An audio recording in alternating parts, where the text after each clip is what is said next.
Howdy, folks. Hello, Instagram. Hello, Facebook. Bear with me 1 second here. Make sure we're up and running. Oh yeah, there I am.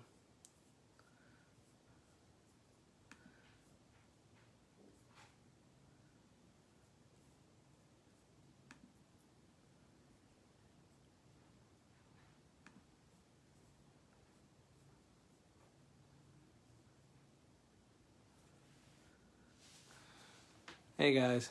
Okay, thanks for tuning in. Thanks everybody. Welcome to the Friday night live stream. Oh, my mom's watching. Hi, Mom. So as I said in my post, I'm not going to play any music this week. But I wanted to continue doing this live stream and being here with everybody because I think it's important. And this week just seemed like the thing to do to talk about things. I was thinking about talking to you one of these weeks anyway and being more interactive with the chats and stuff. And just, so happens with everything that's going on right now, there's so much change happening and so much is being brought to light that it really feels appropriate right now to not play music. Just for this week, I'll probably, be back next week to play some tunes for you. This thing's driving me nuts for some reason.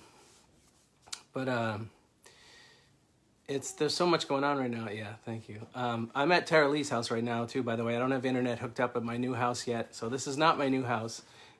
Thank you. You're welcome. This is Tara Lee's house. She's brought me tea. So thanks for the space here. And hi everybody on Instagram. So I'm gonna do my best here to talk about this. This is some stuff that's really hard to talk about, and these are hard things. And it dawned on me now, that I basically have never even posted anything about race or anything to do with race, and the whole history of me posting anything since I started using social media, and things and interactions I've had in the last week or so have really brought that to light. And I think it's important to talk about this stuff because it's uncomfortable, because it's just tough to deal with. I appreciate so many of you tuning in right now. So I'm going to do my best. By no means am I an expert on race or racism. Quite the contrary, I am a beginner. I'm a complete beginner and to really have to think about this. And I haven't had to think about this a lot in my life because I'm white. And that's really dawning on me now. And so it's been interesting this week. As I said in one of my last posts, I am really sensitive to wanting everyone to like me, and so when you post controversial things or just, things that are really hard to deal with and make people uncomfortable and things that make me uncomfortable, it was really uncomfortable for me to, when I posted the black square on Tuesday, which I know the black square has been problematic too and wasn't the best thing to do in many ways, but, I was trying to do the best I could like a lot of people. But, intentions aren't enough.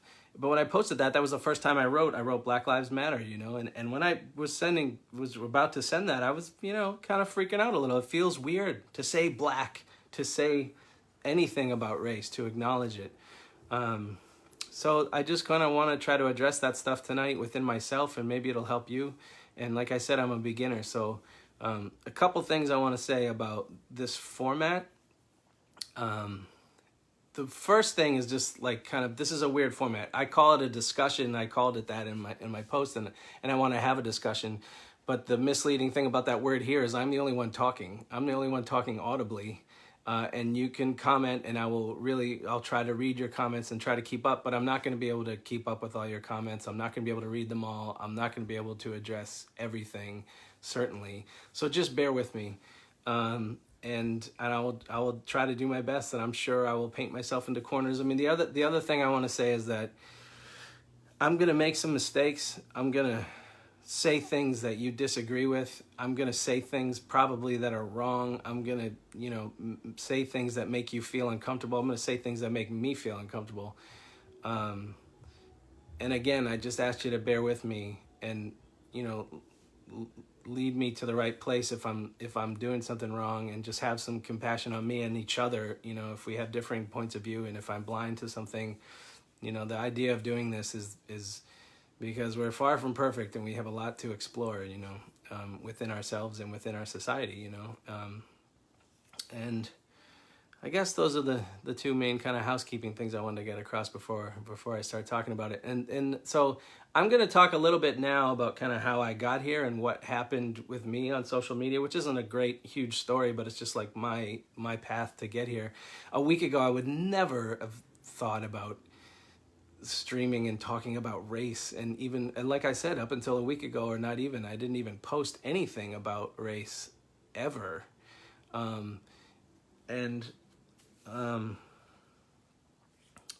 Just gonna take a breath when I'm gonna get stuck sometimes too, you know. But let me take a sip of tea.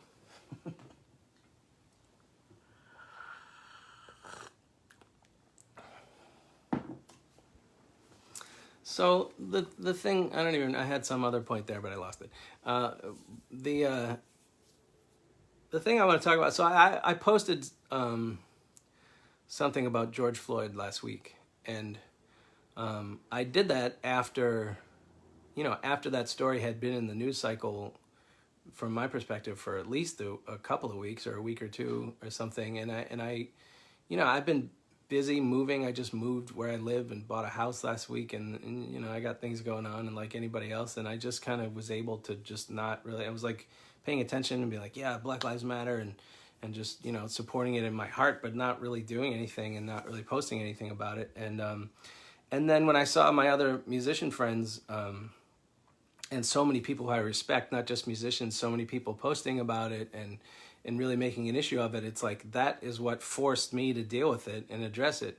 And so I was in the middle of moving last week, and I hadn't slept, and I was lying in bed. It was like one of those stayed up all night packing, and I was moving. I had people coming to help me move the next day, and I was up, and it was like 7 a.m, and I was still sitting there thinking about the move I was going to make, and I just felt inspired to write a post about it, and just to at least address George Floyd, and who's just become this this kind of focal point of what's going on right now, and there are others, Ahmaud Arbery, and I forget the woman's name whose birthday it was today, the EMT worker who got shot. There's other people for sure, but George Floyd has become the sort of main focal point, for better or for worse.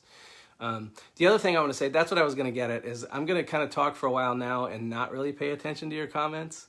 I apologize for that. So if you have something to say and something you want to contribute, I would just recommend just kind of waiting, and then when I'll really get into reading them and do that in a few minutes when I'm kind of done speaking my piece here. And again, I'll try to get it. And I encourage you all to read each other's comments, of course, and just, interact. Breonna Taylor, that's who it is. Thank you, Gabrielle. Breonna Taylor, she's the one who, I think was in Louisville, an EMT worker who, cops came to her house, and I think her boyfriend or her husband thought that, there was an intruder. There was a no-knock warrant. They just came into her house, and the guy thought there was an intruder, and I think he fired a shot at the police because he thought they were getting robbed or killed or whatever, and they just opened fire and killed this woman who would have been 27 today. I mean, there's story after story like that, and we hear about them, but it's like, what do we do about them? And I think there's a greater underlying issue at work here that we have to do the work to work on. But so I'm just going to read my post that I made and then talk about the response that I got, which was overwhelmingly positive, but the few ones that weren't overwhelmingly positive about my post were really the most informative in a way. And again, I appreciate your support. I want to be liked, like I said, and it's more than just wanting to be liked. I mean, I'd like to consider myself a good person and a conscientious person, and I think we all would. And so I appreciate it when I get support and love and retweets and reposts and things like that. But I'll read the post I made and then just kind of take you through what the response to that was from my perspective, and sort of how it affected me. This is the post, and like I said, I wasn't gonna post anything probably until I saw so many other people posting about George Floyd. It's like this thing where we've been forced to deal with. We're confronted with this reality, and this awful video of watching a man get murdered by a police officer over the course of 9 minutes. And I still haven't watched the whole thing, and maybe I should, but just seeing any part of it is so horrific, but it's real. But so this is the post I made. I'm playing live streams. I'm putting out cute t-shirts with a picture of a stuffed giraffe on them. I'm moving into my own house today for the first time in my life. There is love in my life, a tidal wave of support at my back, a new record in the works, and blue skies ahead. There's rioting around the country, and a man in Minneapolis named George Floyd was suffocated to death while he and others pleaded for his life. The police who killed him were there because he tried to pass a fake $20 bill at a store. I pray every day that all people can come together in peace. I pray for simplicity, patience, and compassion, that beings may be happy, that all beings may be peaceful, that all beings may be happy, that all beings may be peaceful, that all beings may be liberated. Every day I pray for this. Nothing like a worldwide pandemic for the heavens to point down at us and say, you're all in this together. We're all in this together, whether we like it or not. The walls aren't helping. The illusion of separateness isn't helping. The top 0.1% owning as much wealth as the bottom 90% combined isn't helping. The president sure as shit isn't helping. The thing I'd like to speak out about regarding the horror that was the end of that man's life is the systemic part that led to it. Why does someone need to pass a fake $20 bill? Because he's broke. How does a veteran cop get to the point that he feels like kneeling on another man's neck is just part of the job? Because the system is broken.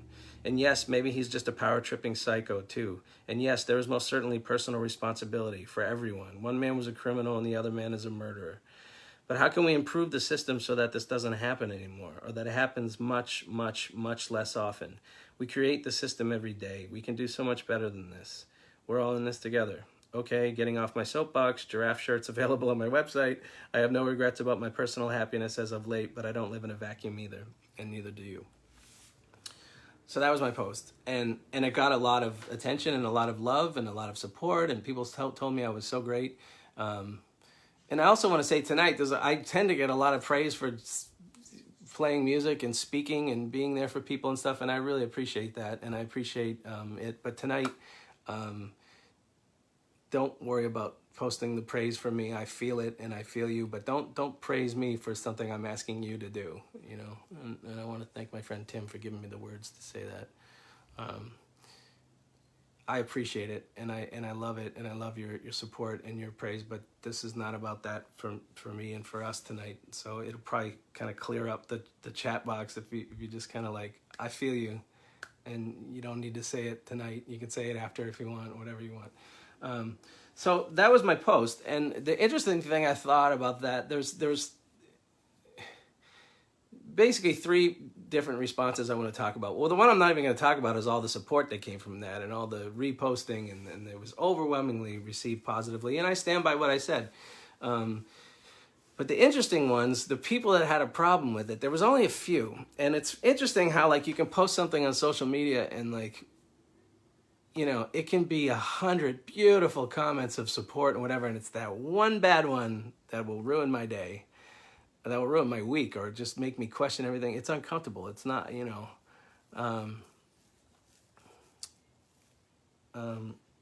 Sorry, I started reading the comments and I got distracted. I'm not going to read it for a little bit. But the first one that I noticed was a guy who was he said, this vet, you know, he's a veteran, and he said something like, I like your music, but this vet is sick of hearing about your hatred for this president. And I thought it was interesting. So he's a Trump-supporting veteran, you know, who was sick of hearing me say anything bad about the president. And I was like, and what I said in this was, the president sure as shit isn't helping. And I stand by that 100,000%, and I don't think he's helping. And we can talk about that if we want, but I don't want to get lost on the president tonight. I don't think that man is helping. But also my thing to that was, have I been spewing hatred about the president? I haven't. I have barely said shit about the president. You know how many times I've like just been enraged over the last few years, and no, I don't support that man. No, I did not vote for that man. But for whatever reason, for right or wrong, I have not felt compelled to post a lot of my feelings about that. I don't know why. That's a deeper topic. I don't want to get lost in it. It was not lost on me that I've been mostly silent about it. I've been, you know, not silent in my personal pages and in my personal life and in the ways that I act to counteract that. But as far as my posting on social media for my music page, I haven't really said shit about Donald Trump.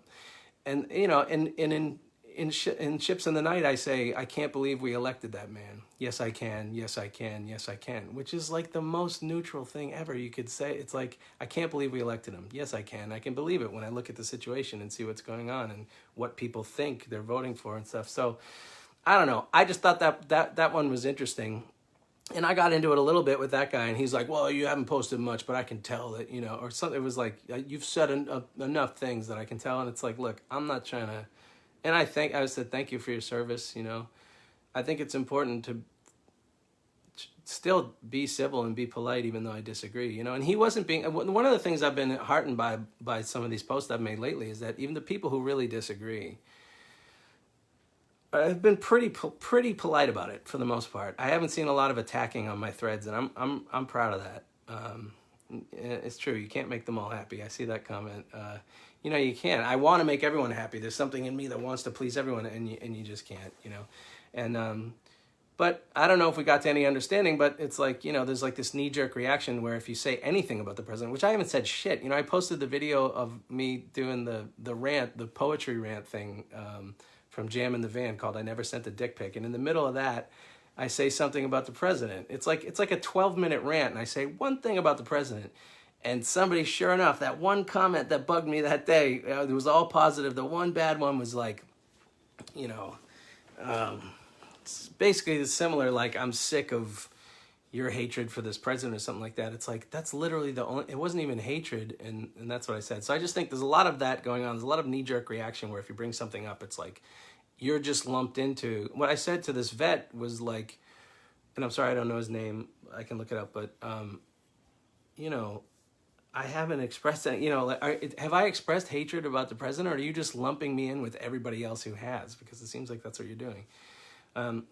So anyway, I don't want to get lost on that. The other two kinds of comments, one was like there was many people who reflected on the fact that I called George Floyd a criminal, which as I read this back now is like, wasn't the most sensitive way to put things. And I'm not trying to backtrack it. I do think that's part of that post that I need to examine. And I think, and I'd like to think what I meant by it was, one guy's a cop, one guy's a criminal. And whether or not he was a criminal and whether or not he really had a fake $20 bill and obviously that he's a man, and even if he was committing a crime, he's much more than a criminal, but we didn't even know if he was committing a crime. There's all that, and I totally get that. And I didn't mean to like demean the memory of this man who was murdered by calling him a criminal. But what I was, basically the main thing I was trying to get at is in the eyes of the system, he's a criminal. In the eyes of the system, that guy is a cop, and there was a reason that the police were called, whether it was right or wrong, and there was a reason they escalated it and the whole thing. I mean, we could go down the rabbit hole of that whole horrific situation. But the thing I was trying to point to in that post is like, there are really large forces that lead to that situation happening over and over. And it's the big stuff that I wanted to address in that post. The little stuff is also super important. And those policemen need to be, and I think are rightfully being prosecuted, and there's the individual instance needs to be dealt with, and justice needs to be served, and people need to shout for that justice if they're not getting it. But the thing I was trying to reflect on was the inequality in the state of our system that led to that. What leads to, like, in my mind, it was simplistic. I don't know anything about George Floyd. Not a lot. I didn't know anything then. And I was saying, okay, I assumed he was passing a $20 bill. Why does that guy need to do that? Because he's broke. And why does this cop need to lean on his neck? Because the culture of being a cop in some ways led to that. And also maybe he's a psycho. But so I heard those comments, and I think people made some really good points, and that was part of my post that, like I'm not perfect, of course not. And no post is perfect. And then so the other comment I got, there was a woman who was a black woman. She described herself as a woman of color, a black woman. And by the way, I'm going to say black and white and not African American and Euro American, and just for ease of language, black people, white people. that woman, the woman who commented, I forget her name too. I didn't prepare this, but it's on the thread of that post. She, she said, usually I like your music and I appreciate what you have to say and your lyrics and stuff like that. But she's like, I can't get behind what you said. I can't get behind a generic sentiment like we're all in this together.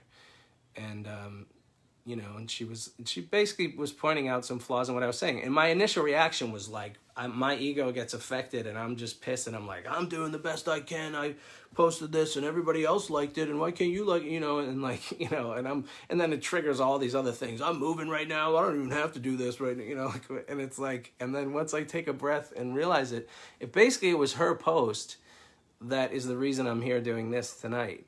In a few steps later, just of me kind of marinating on this, because the main thing that she said was, and she called me out for not mentioning race, and I didn't. If you heard in my post, I didn't mention race or racism in that post about George Floyd and his murder at all. And at the time when I got into it with her a little bit, like it wasn't angry. It was just like we had a little back and forth, and in the end, she said that my sentiment was clear, but I just kind of left it at that because she had called it vague and and I think when people see something like we're all in it together, that is vague. That is too vague, and I see a lot of that, especially in the hippie community, of like, I don't see color, I don't see people, we're all in it together. And I was trying to be very, not like that and vague, but very specific. Look, we're in this together, meaning what happened there affects me and I affect that, and we need to wake up to that reality that we're supporting this system that creates that situation to happen, and we all do. And I'm going to get more into that, but basically I really appreciated, and I really appreciate now, maybe I can, it feels weird to not be saying her name, and I'm sorry I didn't prepare more, but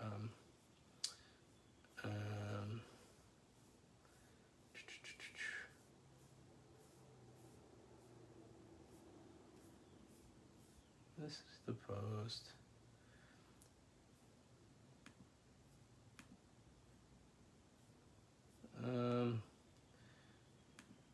I'm sorry, I'm hitting a little bit of a wall, but I'm coming back strong, I promise.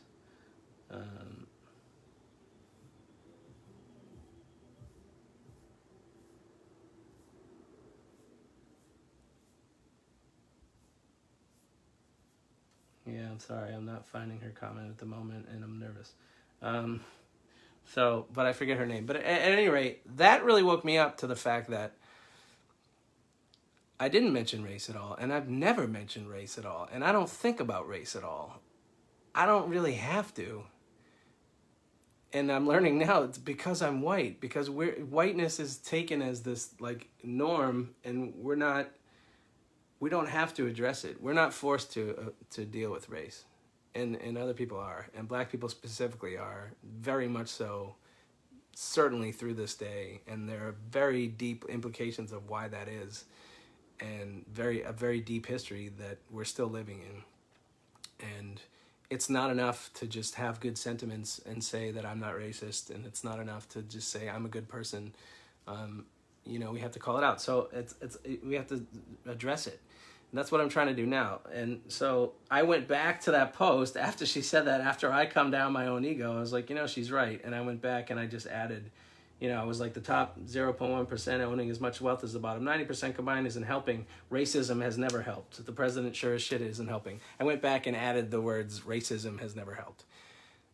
Go me. But, and then since then, like I said, me typing Black Lives Matter is, and I didn't capitalize it because it wasn't about the movement. It was about saying Black Lives Matter. So I guess the other things I'd like to say about that is like, another woman popped up when I posted Black Lives Matter. She posted All Lives Matter, regardless of race and ethnicity or something, and basically, which is a really common thing that we hear. And I don't think people understand why that really misses the point.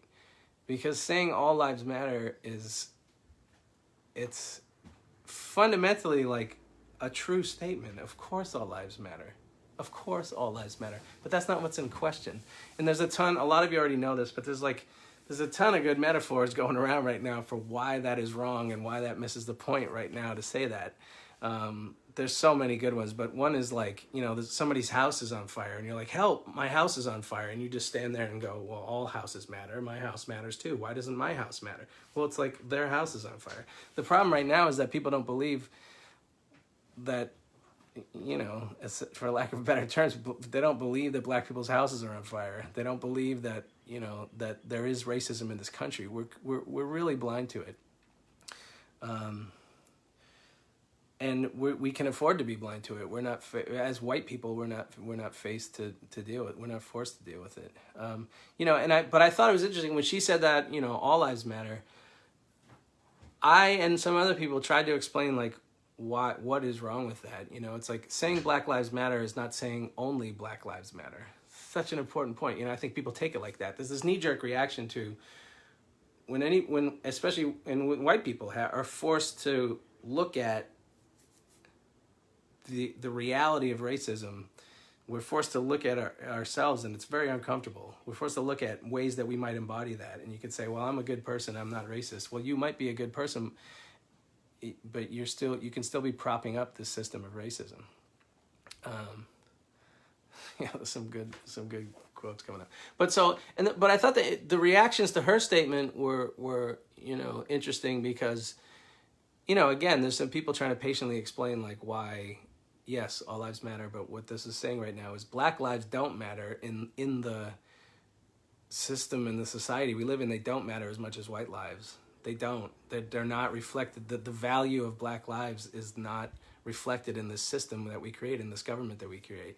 And people react to that and deny it and just try, and it's tough to fight that, and it's tough to explain to people and kind of, be armed with the knowledge to like explain to people that. But look, this was a woman who's popped up before. I don't really know anything about her. I looked at her. She looked like kind of maybe an older woman, and she's been super nice before. I'm not saying, oh, she's super nice so she can't be racist. I don't even know if she's racist, but she was. I would like to give her the benefit of the doubt in saying that all lives matter. She was hopefully at least trying to come from the right place.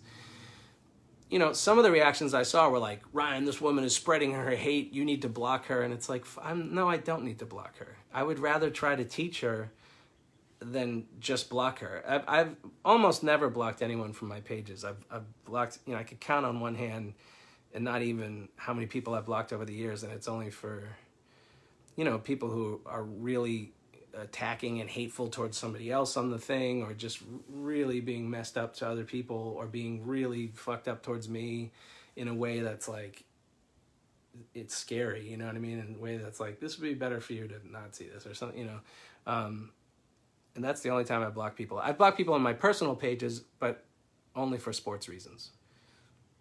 But I won't get into that. But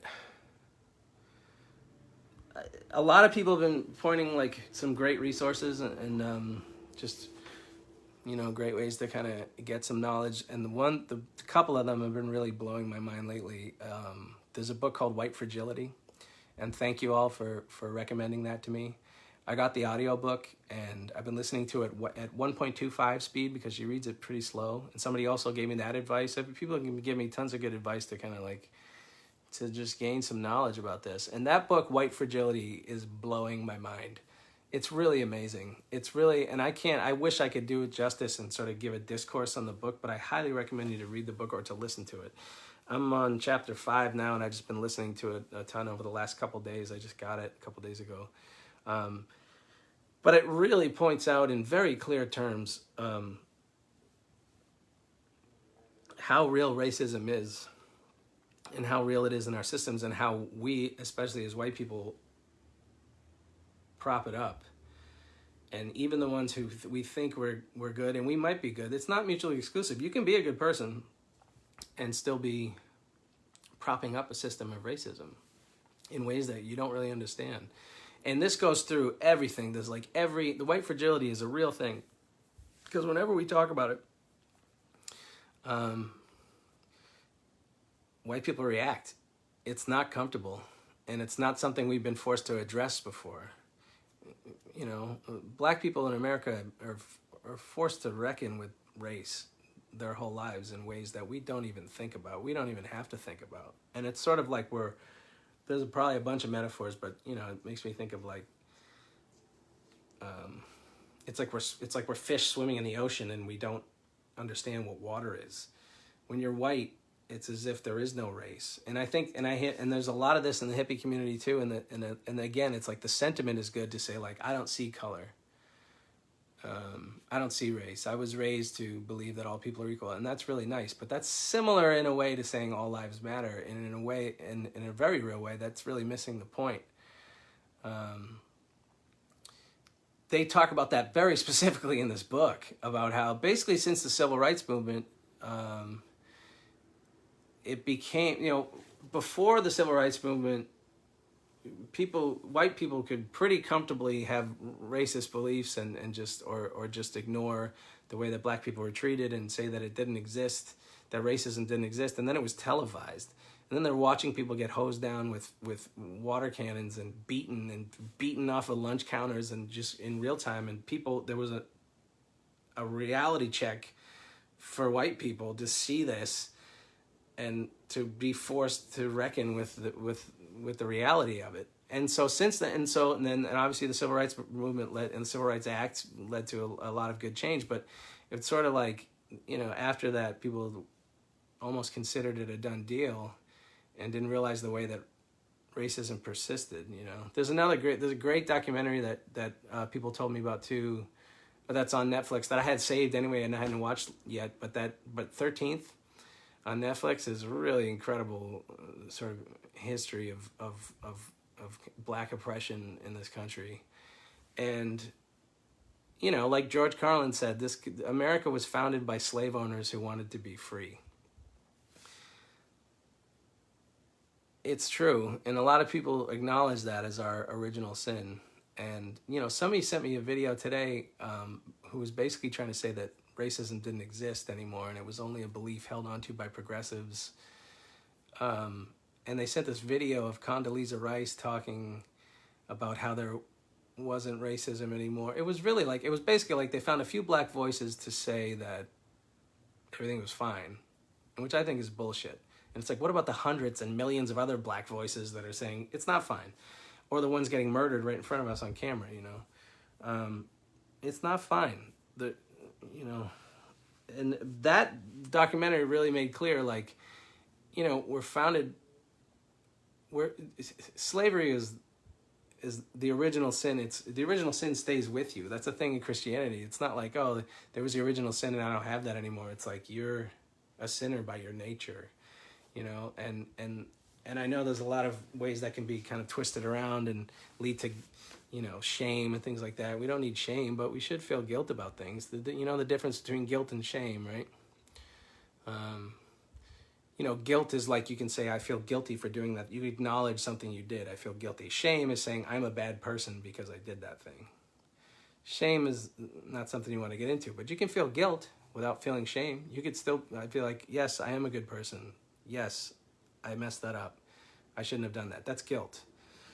Shame is saying, I did something wrong. I'm a bad person. So this isn't about, I think a lot of white people see like, the graph I posted yesterday about this sort of like, where in the spectrum of racism are you? And there's this knee-jerk reaction where it's like, you're calling me a bad person. And that's not what it's about. I think that, I'm going to stop rambling a minute and get into some comments, but like, like I said, you can be a good person and still be propping up these things and still have racism somewhere in you, Man, I guess I'm kind of running out of steam on the stuff I want, but I know there's so much more in there. But that documentary 13th is really amazing, and I know there are a lot of others. But it talks about the original sin of slavery. Like this country was built economically on the backs of slaves, it really was. And then the Civil War happens, and the slaves get freed, and now slave owners and plantation owners had this like people were this asset that they owned, and then now those people are free. And the loophole in the 13th refers to the 13th Amendment, which freed the slaves. But the loophole in the amendment is unless they're prisoners for a crime, then you can't incarcerate other people, whatever. But it basically leaves this loophole for as long as you're committing a crime. Essentially, what it really says is you can be a slave still of the state. And it shows the way that was perpetuated for the next 100 years with Jim Crow, and then up to the civil rights movement, and then there's this another really positive change, and then we think it's over now after the civil rights movement, and then since then it's been this mass incarceration movement. And they say, in 1970, I think there was 300,000 people in prison in this country, incarcerated, and now there's 2.3 million.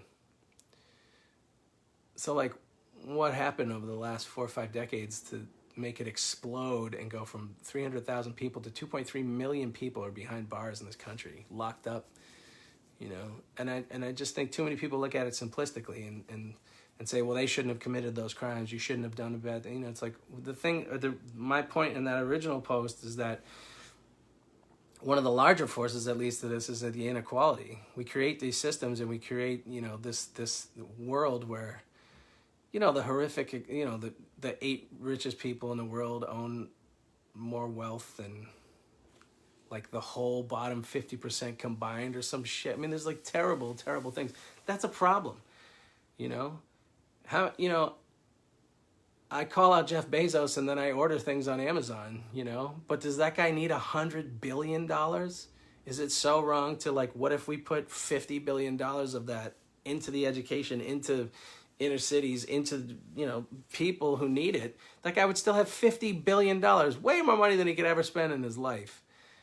And, that's part of the system that needs to change, the inequality is like leading to, it's leading to these situations where this happens. It's the system is producing these things, these situations that happen over and over. And I think the other main point I want to say before I start reading your comments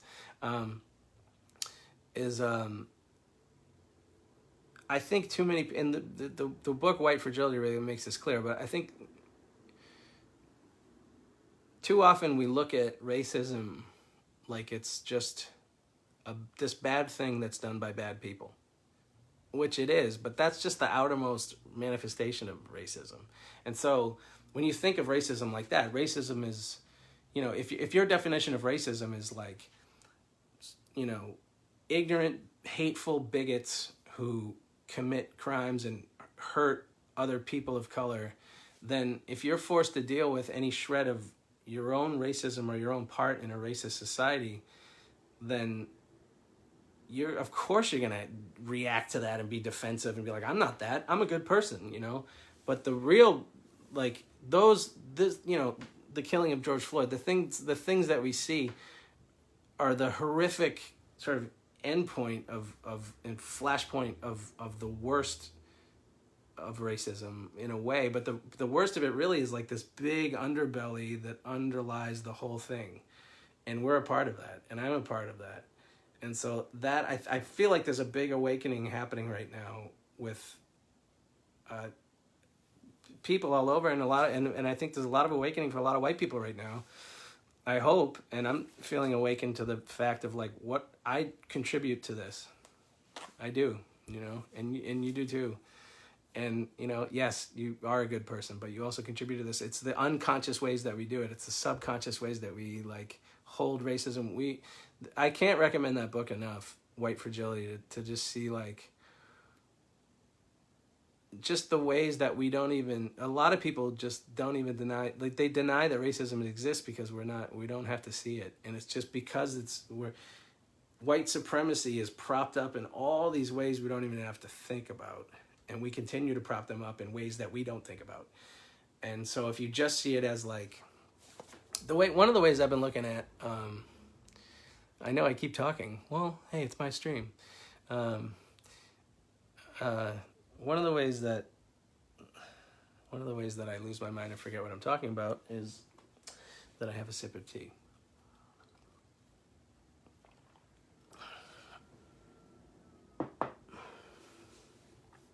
One of the ways I think about,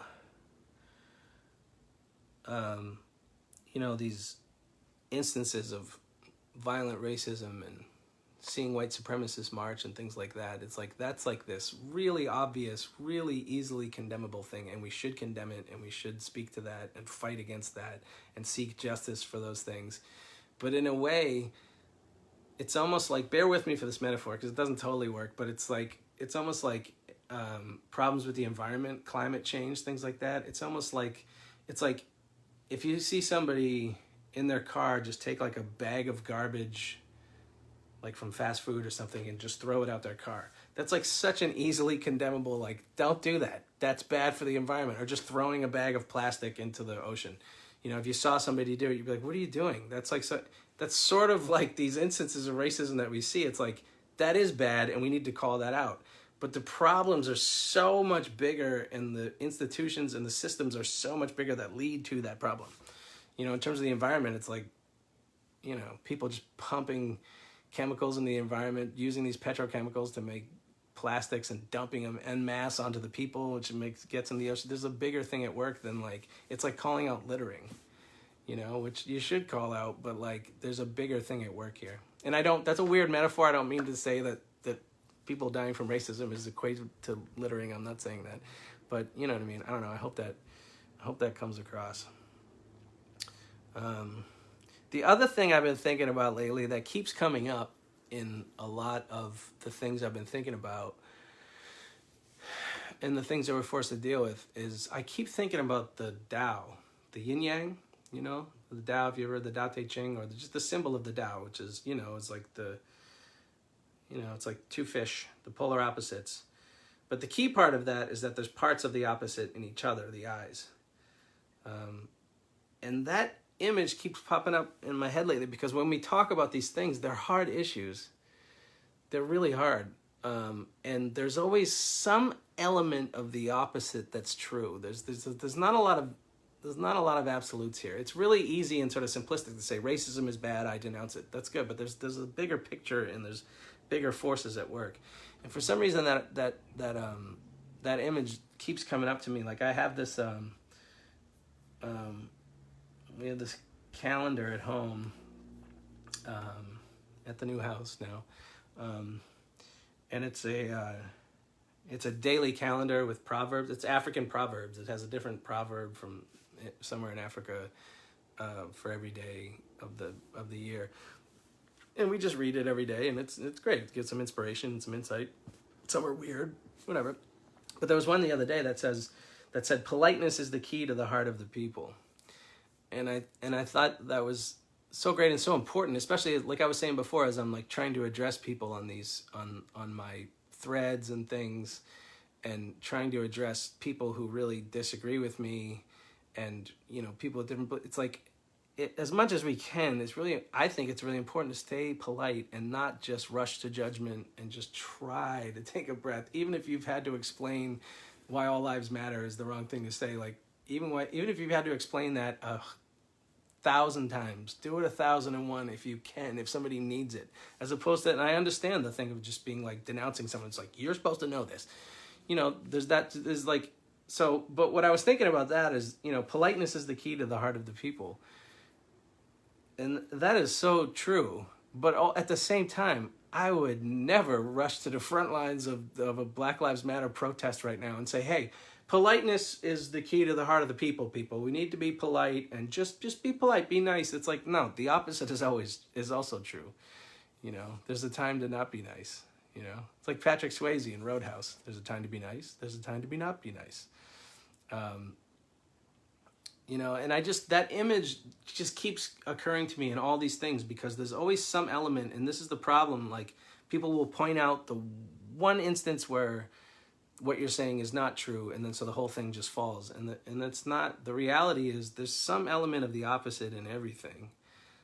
So nothing's perfect, but it is perfect in the whole in that way. And it's just like, it helps me to grapple with, like, because you keep flip-flopping. It's a roller coaster. Like, I was talking to Haley today, and she was saying that it's just like such a roller coaster. Like, I go to this side and I say, God, the looting is so horrible, or, you know, and wrong. And then I come to the other side and say, wait a minute, it's totally justified. And then you go back and forth, and you just, like, there's a lot of that nowadays, and there's some truth kind of to all of it. And the looting, I think, is, you know, it's really unfortunate for the greater perception of what these protests are. And I think way too many people are equating the looting with the protesting, and which just loses the sight of why people are protesting in the first place, you know. And, you know, looting I don't think is ever justified, and destruction and things like that.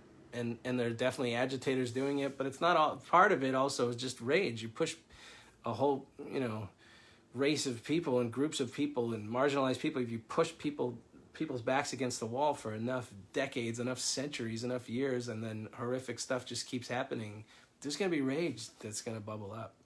And so it's not enough to say, just be nice. You should be nice about it. It's like, no, there's a time for rage, and it's happening right now. And I think a lot of the rage is justified. A lot of the destruction I don't agree with, and I think it's terrible, you know, but it's like, there's a lot of different reasons for that. Part of it is a byproduct of the rage that people really feel for really valid reasons. So I guess I'll read some of your comments. Thanks for listening to me. You know, there's 314 people right now on Facebook, and there's 26 on Instagram, and I thank you all for checking in, and just, I don't know, just hopefully you'll hear something that triggers you, or something that makes you uncomfortable, or let's get to the uncomfortable place and try to deal with this stuff, you know. And I'll be back to playing music, you know, soon, probably next week. I think I got 2 streams next week, one for a venue, but anyway, I guess I'll look at, I have a couple other things from stuff I've read lately that I'd like to talk about, and but I also just want to check in and say how you doing. You're welcome, Kira. Sorry, I wasn't saying that in general, but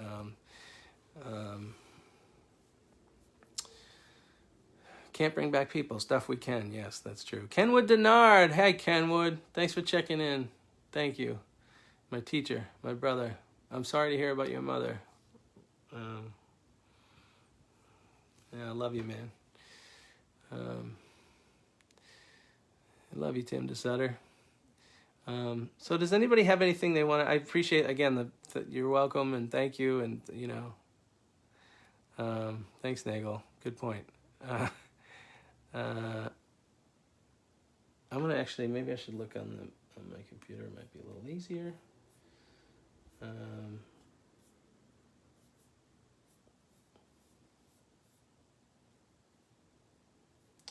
You know, I get the main point of all this is kind of to say, like, we got a lot of work to do. We all do, you know. And the ones who say, like, oh, I don't see color, I'm not racist, so there's no problem, you know, like, that's as much of a problem as anything, because we're still propping up this system. You're welcome, Kenwood.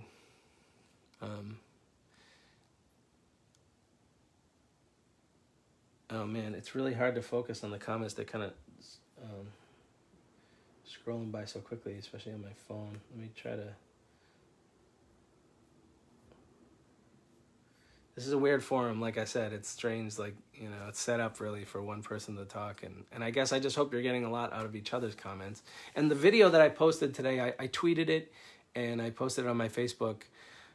It's like 16 or 17 minutes maybe of really good, strong, clear black voice, you know, calling for like what this revolution is.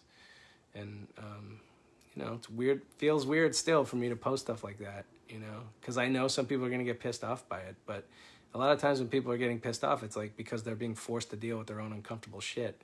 We all are. It's uncomfortable by its nature, you know.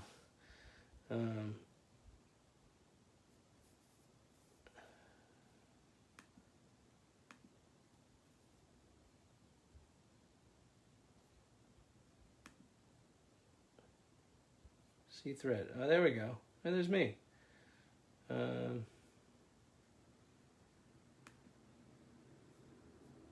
You'd think I'd be better at this stuff by now. Yeah, white fragility. Amen.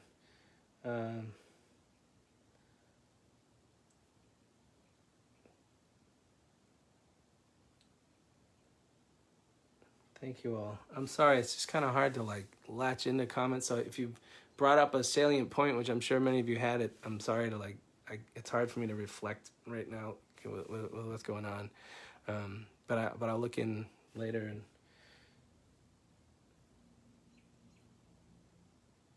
yeah, Stephanie says it feels terrible to look at that racism scale and realize where I am on it. It is terrible, you know. But it's real. You know, there was a guy yesterday that was posting and was like this. You know, he basically was. He didn't say it was. He didn't use the word bullshit, but he was like, "This is look at this. There's no way for a white person to get off this thing." And it's kind of like, well, no, there kind of isn't, because we're born into this institutionalized sense of privilege. We really are. And so it's weird to look at that scale of racism and being like, well, you're just calling me a bad person. Because again, your definition of a racist is just a bad person who does bad things to bad people. And it's like, it's missing the point that there's a lot of biases in us. And it's really hard and takes a lot of consciousness to look at and shine the light on that and see where your biases are. I have them. We all do. There are all these ways that we need to bring to light what is dark. And that's what's happening right now on a mass scale. There's massive movement of like that which is dark coming to light. You know what I mean? And I think social media is kind of good for that in a way. As hard as it is, it's been good as far as like it's sort of like a bleeding to the surface of all this awful shit that's like underneath, giving us cancer. You know, it's like coming up to the top, and it's not gonna be just solved overnight, and it's not gonna be just, you know, perfect all of a sudden. But it's like stuff we need to deal with. The healing only happens when you bring this stuff to light.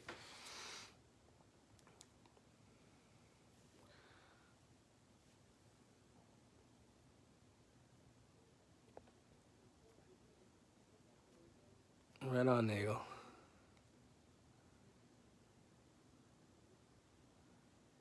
Yeah. Nagel says he's trying to balance the dichotomy of law and order and being driven to lawlessness. I mean, it's scary times when you see people like, you know, looting things and police and people clashing in the streets. And I mean, these are scary things that are happening. And it's scary right now that, you know, these kind of, what's happening is like the institutions that, you know, a lot of things have been built on and that our lives have been built on are crumbling. There's big tectonic shifts happening right now in humanity and everything else. And I believe it's going to lead to a greater peace. You know, it's what we need to go through to get somewhere where it's like really like we are all in this together. I believe that with all my heart.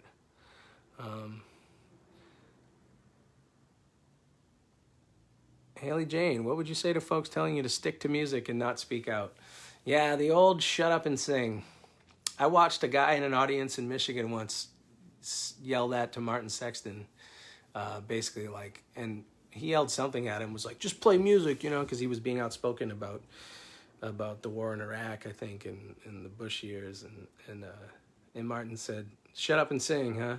And I'll never forget that, man, because Martin's my hero, you know, and to see him just be like, it's a tale as old as time. The old shut up and sing. Why don't you shut up and sing? Sing, monkey. And it's like, yeah, you know, I have a job as an entertainer, and I want to entertain you, but I also have a job as an artist, and my job as an artist requires me to tell the truth and to reflect the truth. So, you know, I have to do that. So far, I've been really just trying to do that in the music and have it find its way there. And I don't know how outspoken I'm going to be on a lot of things moving forward, but this is inspiring, you know, to do it. I respect the artists who do it, you know. How much shit does Jason Isbell probably take for being as outspoken as he is? You know, it's brave. You have to be willing to not be liked. And that's something I'm literally just trying to crack the shell on now, you know. But especially this week, just feels like the thing to do. I don't, you know, like I have so appreciated the opportunity to play music for everybody. But so, you know, the whole stick to music thing, you know, it's like, I think it's bullshit. It's like, you don't have to listen, you know what I mean? People said the same thing to Michael Franti and all kinds of people, you know, it's like, they've always said that. And it's like, it's about you to find in your heart what kind of artist you want to be and what kind of voice you want to be and what you want to do with your platform, you know? It's like, it's us who built the platform and you all who make it, you know? So I don't want to be an agitator. I really want to bring people together in peace. And I talk a lot about peace, and I pray for peace, and I sing about peace and things like that. But I don't talk a lot about justice. And I haven't even acknowledged the need for justice. And that hasn't entered its way into my prayers until this week, you know. Oh, man. Trying to figure out how to raise an aware, compassionate, and active white man. I have so much to learn. My commitment is to do it, to be the change. Hell yeah. I appreciate that. That was a comment on Instagram. And yeah, I think somebody else brought that up too. Like, they hope we address, like, you know, what do we tell our kids? How do you raise kids, you know? Like, and what do you tell them, you know? I think I benefited from a household that, you know, that I don't, you know, from Peabody, Massachusetts, predominantly white town. The town's a bit of a melting pot, but where I grew up is very white in West Peabody, predominantly white. You know, we had 2 black families on the street, you know.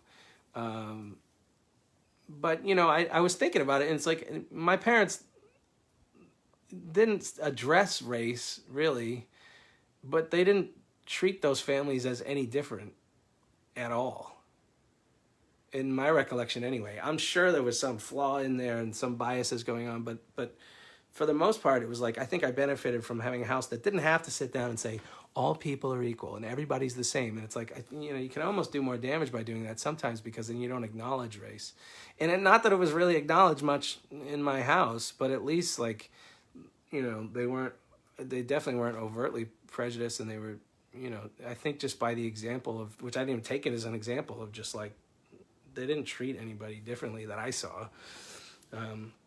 But again, I don't want to hide behind that and say, well, I'm a good person. I was raised right, so I don't see race. It's like, you know, if you're not seeing, one of the things, you know, if you're not seeing race, if you don't see race, you don't see racism. And I think that's a common thing for white people on the whole to hide behind. You know, it's really nice to say that you don't see race and you don't see color, but other people really feel the effects of that, and race is real. You know, it's also a construct too. Like I said, the yin yang, the one truth having the opposite in it too. It's also a construct that we made up, but it's like we have to address the reality of that construct that we made up. You know, or just saying there's only one race, the human race. That's really nice, and there's some really good things about teaching that, but also it's not really addressing, you know, a lot of the problem, and the problems are real. Yeah, Rachel Cargill, that was the one I posted today, right? Thank you, Rachel. This other Rachel for posting. Yeah, she had it down. 3 tiers: critical knowledge, radical empathy, and intentional action. Watch that video that I posted, and she talks about all these things. And thank you, Rachel Tacky Fresh, for posting that on the Facebook right now. I got some great, you know, that video was really inspiring, and you know, parts of it not easy to, but it's super needed. Yeah, some of the stuff I got from her, yeah, that's what it was. I wrote down those 3 things, you know. She says, you know, the call for revolution is not it's not a call for switching of places. You know, believe me, it felt weird today for me to be posting a video, you know, from a brilliant, outspoken black woman with the words revolution in the title. You know, I have fears of seeming like a fraud, or fears of scaring people. And it's like, who am I from Peabody, Massachusetts to say, you know, to say revolution?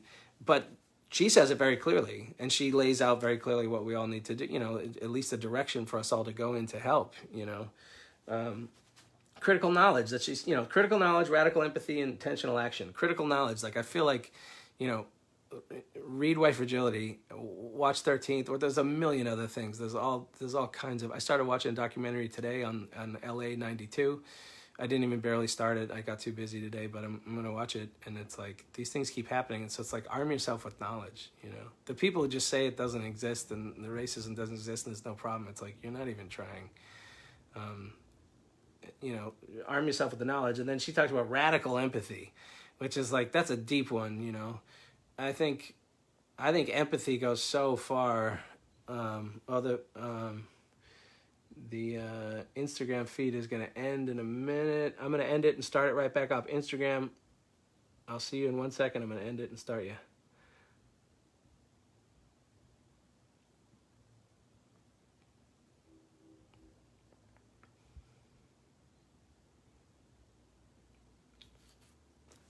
Hello again.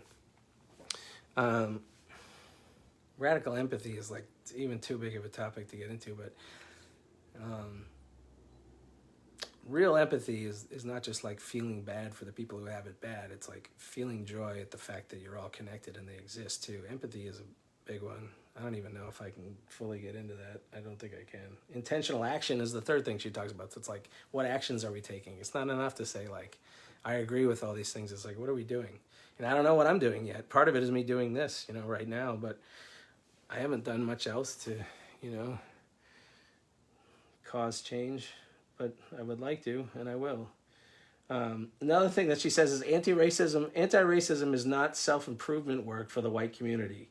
It's not for us to feel better about what we did. I think that's so great, because there's a lot of like, kind of congratulating ourselves or like doing it as a self-improvement thing, or it's like, it's really for helping other people who aren't as privileged as we are. And none of this is to say that you can still be privileged and have problems. Everybody has problems. I got problems, I got issues. A lot of my struggles are internal, but they're no less a real struggle for me. And everyone has struggles. And I think people look at, something like Black Lives Matter and they say like, they take it as an affront to like, you're saying I don't have any problems and my life doesn't matter. It's like, that's not what they're saying. We're saying that that Black people as a whole are a lot worse off than we are, and we don't even see it. It's, feels weird to say we and they, but and she mentioned that too, that or somewhere in the book, I think, Martin Luther King spoke. Oh, she says it in the video. Martin Luther King spoke of a negative peace, which is the absence of tension, versus a positive peace, which is the presence of justice.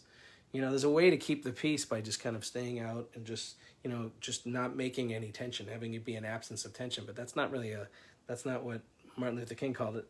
That's what he called a negative peace.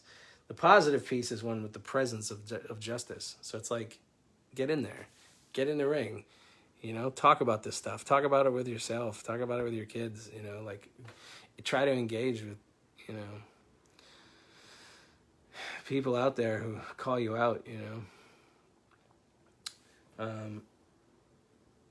The other things, I wrote down a few things from from the White Fragility book and other things I've been coming across. But one big one was racism is a structure, not an event, which I loved. Again, like I was talking, the outer manifestations of like the outer, it's really easy to condemn, a KKK guy like beating a black man or something. That's such an obvious, and we should condemn, but it's such an obvious one, but it's not. Racism itself is not an event. It's a structure. It's a structure that leads to that leads to the systemic oppression of tons and tons and millions of people. And I just love that. It's a structure, not an event. Racism differs from individual racial prejudice. So that's kind of speaking to the same thing, where it's like people just take racism as like, well, I don't have individual racial prejudice, so it doesn't exist. But that's not all it is. It's these structures that we prop up, Racial bias is largely unconscious. We can't change what we refuse to see. I think that's so true. White privilege does not mean white people don't face challenges. It means that we don't have to face the particular challenge of racism.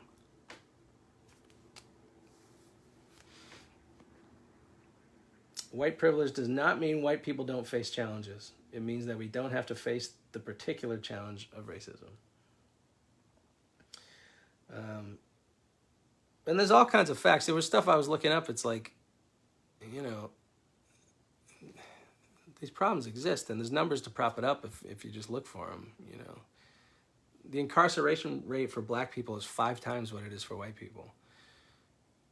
And it's double for blacks what it is for Hispanic people, which is a lot more of a higher rate than white people. And there are people who throw back all different facts that kind of twist that around and don't really take the full numbers of people into consideration. It's like, I don't know, man. Those numbers are real. Hi, Lydia.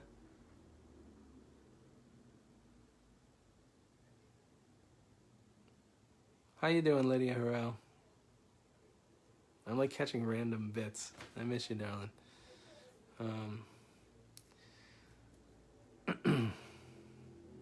I saw Lydia Harrell, who's on here now, sing at Amateur Night at the Apollo when I lived in New York, and she killed it. And she got asked to come back the next week, and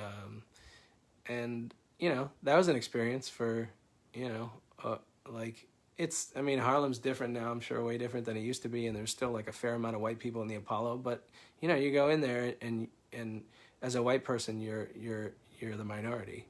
You know, you're in a black building, you're in a black venue with black people in a black building in a traditionally black neighborhood. And I know Harlem's changing and stuff, but it's like, you know, even that now, that experience is so different for a white person. So different to go in there and be like, I'm the minority, you know. But such a wonderful experience to do that. I don't know.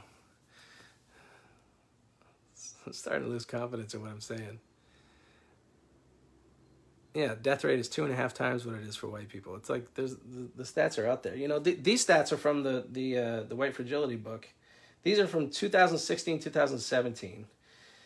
And the groups that I'm talking about here are the most powerful groups in the country, basically. The 10 richest Americans are 100% white. U.S. Congress is 90% white. U.S. governors are 96% white. Top military advisors are 100% white. The president and vice president are all white right now. And we've had one. In our whole history, we had one black president, and we want to say that racism's over because of that. It's such bullshit. It's like, you know, the U.S. House Freedom Caucus, 99% white.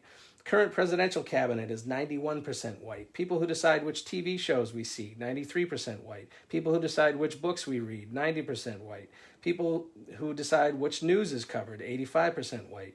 People who decide which music is produced, 95% white. Top 100 grossing films worldwide, the people who made those are 95% white. Teachers are 82% white. Full-time college professors, 84% white. Owners of all the NFL teams, 97% white. As I read those things and hear those things, it's like I can picture somebody I disagree with just like, I don't know, trying to make some kind of protest to those numbers or the reasons they are with the, you know, there's all kinds of bullshit reasons of like, you know, people need to work harder or it just takes time or whatever. And it's like, if you see those numbers and don't see like the system really being flawed and really continuing just to prop up white people over black people, then I don't think you're really reading them right. Yeah.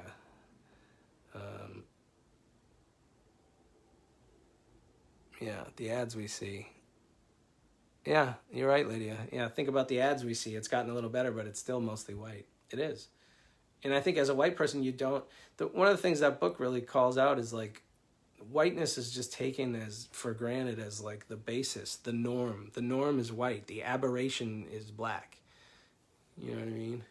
And that's just completely wrong, you know? We don't see white as a race. We don't see any, you know, race in us. And until we do, we're not going to recognize race or racism.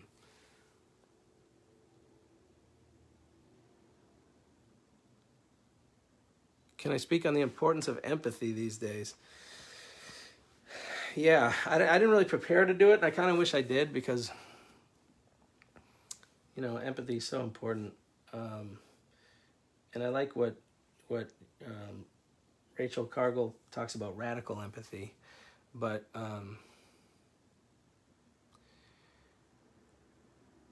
I think it's hard to talk about empathy because empathy in its biggest sense, you know, I want to talk about like the Buddha sense and the Jesus sense of like real radical empathy, of really loving your enemy and things like that. And it's empathy is not just feeling bad for people who have less than you. Like I said, it's like you're also feeling joy that, you know, we're all part of one. Even like your enemy in a way, there's like this joy. Empathy involves like sadness and celebration at the same time. And I wish I read up on it more. I'm kind of running out of steam, and I've made notes about it before, but you know, empathy, it brings to mind like the obvious form of empathy that it makes me think of is like having empathy for those who are or have less than you or have to struggle more than you. But it's also empathy for, this is really weird to say, but like empathy for the cops who are doing this right now, or for racist people you disagree with. You can still have empathy. You can still rage against and you should, what those people might represent, but you can still have empathy for them as a human being. Everybody on some level, this is really controversial to say to a lot of people, but I think it's, and I don't know if I'll frame it right, but sometimes I rest in the belief that everybody's doing the best they can. As fucked up as that is, because some people are not doing a very good job, but given your background, given your upbringing, given the circumstances, all the forces that have led to this particular moment in time, you are literally doing the best you can. And the people who are fucking up the most are doing the best they can. Someone who murders someone in that moment is doing the best that they can with the fucked up circumstances they're given. Donald Trump, in some fucked up way, is doing the best he can with his whacked mind and and it's really hard to talk about that stuff, but there's empathy in that, of just like, because that's what leads to like trying to force understanding. And even that's not to say you can't be forceful against those people, but the empathy makes me think of that too, because empathy, transfers to everyone. All things are a manifestation of God. I believe that. All, and when you start seeing things that way, it's like, it's not being complacent saying, well, it's all God, it's all good. No, it's not all good, but there are still things you fight for and work for, but it's all part of this whole that we have to deal with. I hope that made some sense.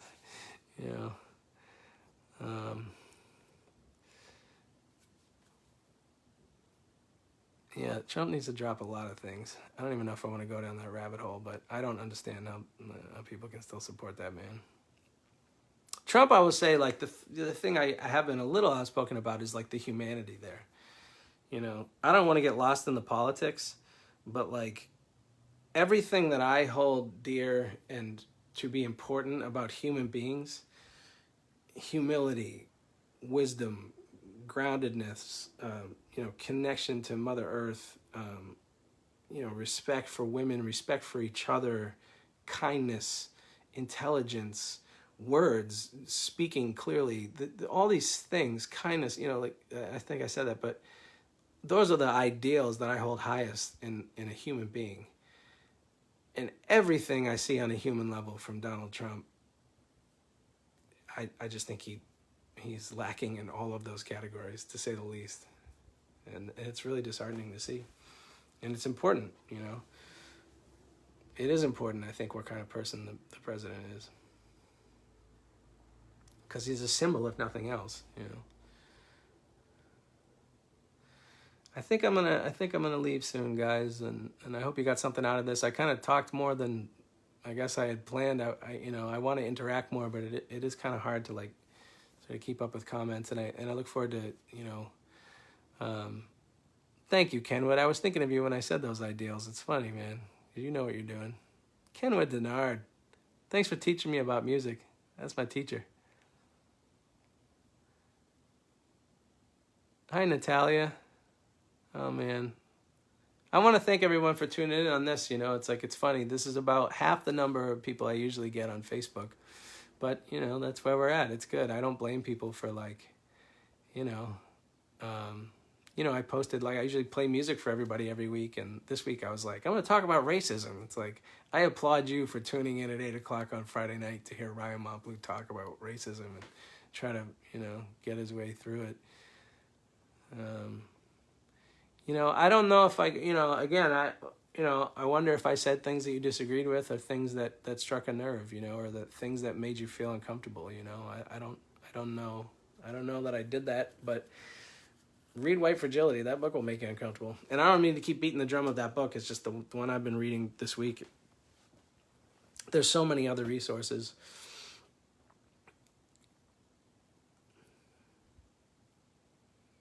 Yeah, I love you guys. Thanks for... Hi, Sherry. And we got 27 people on Instagram. 27 strong. What's up, Instagram? I know this is kind of a weird forum for this, or maybe it isn't. That's Tara Lee's Light Up Unicorn. And again, this is not my house. This is not the new house. I don't have internet hooked up until tomorrow in the new house. But I'm very excited to have my own place for the first time.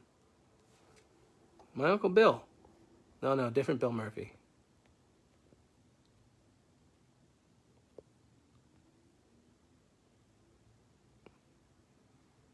I see hope in the fact that despite the fact that their father was raised to lean in toward racism, my kids are very much not racist.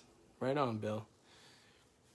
Yeah, you hope that progress continues with the generations, you know.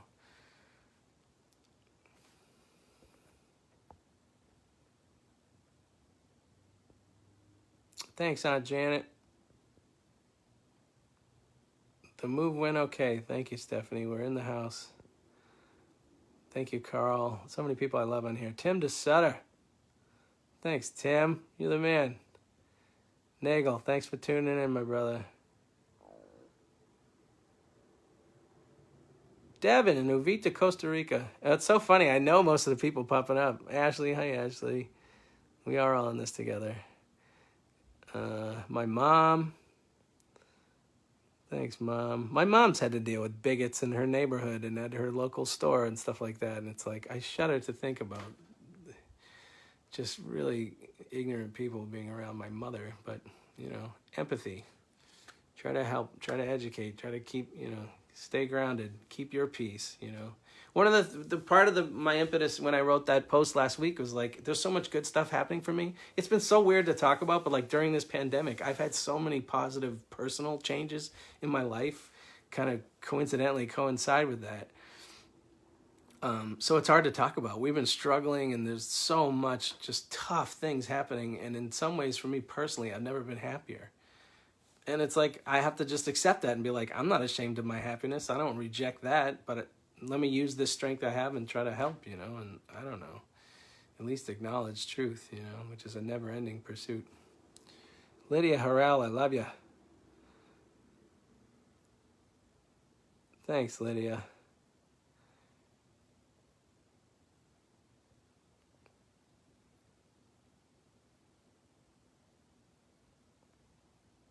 All right, guys, I'm going to tune off because I feel like I'm kind of running out of steam here, but thank you for tuning in. I'll be back to the music next week. I'm going to do a couple of music live streams next week. I'm doing one Thursday night I'm going to put it out, but it's for Bridgewater Music Alley, which is a small music series I did down in Bridgewater, Mass. I want to help those guys out, so I'm going to do that on Thursday, and then I'll be back next Friday on my own channels. That one might be on their channels only. I'll put out where it is, but I'll be back here next Friday. Not here, but I'll be back on the stream and play some music for you again, and just, you know, sit with all this. There's a lot of shifts happening right now, and there's inner shifts, I think, happening in all of us. So, you know, let's be honest with ourselves, and let's, you know, help each other. Let's help each other help each other. Yeah, Madagascar, I see you. Still haven't been there. All right, thanks, you all. I love you. And you're welcome, Lydia. Thank you for tuning in. Thanks so much, guys. Yeah, the most important thing is to keep the conversation going. Yeah. Okay, I'll see you soon. Thanks all.